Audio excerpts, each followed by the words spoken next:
બનાસકાંઠા જિલ્લામાં અસામાજિક તત્વોના ગેરકાયદે અને દબાણમાં આવેલા મકાનો તોડી પાડવાની કાર્યવાહી કરાઈ છે, જેમાં પાલનપુર તાલુકાના પોલીસ મથકના એક કોન્સ્ટેબલે તોડપાણી કરવાના ઈરાદે અરજદારને તેનું મકાન નહીં તોડવાનો પોઝિટિવ રિપોર્ટ તૈયાર કરવા 25,000ની લાંચ માંગી હતી અને જેમાં એસીબીની ટીમે છટકું ગોઠવીને આ તોડબાજ પોલીસકર્મીને લાંચની રકમ સ્વીકારતા ઝડપી પાડ્યો છે। બનાસકાંઠા જિલ્લામાં એક તોડબાજ કોન્સ્ટેબલના કારણે અસામાજિક તત્વો સામે કડક કાર્યવાહીમાં પોલીસની છબી ખરડાઈ છે। જોકે સરકારના આદેશને લઈને બનાસકાંઠા જિલ્લામાં પોલીસ દ્વારા અસામાજિક તત્વોના બિનઅધિકૃત મકાનો અને દબાણો તોડવાની કાર્યવાહી કરાઈ રહી છે, જેમાં આ પ્રકારની કાર્યવાહી કરવાની કોઈ જવાબદારી પોતાની પાસે ન હોવા છતાં પાલનપુર તાલુકા પોલીસ મથકે ફરજ બજાવતા એના પોલીસ કોન્સ્ટેબલ અરવિંદભાઈ ભીખાભાઈ આલ એક કિસમનું મકાન ન તોડવા અંગેનો પોઝિટિવ રિપોર્ટ તૈયાર કરતા ₹25,000ની માંગણી કરી હતી।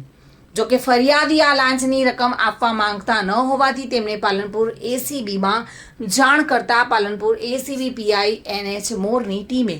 પાલનપુરના ડેરી રોડ પર આવેલા શિવાલિયા સોસાયટીની સામે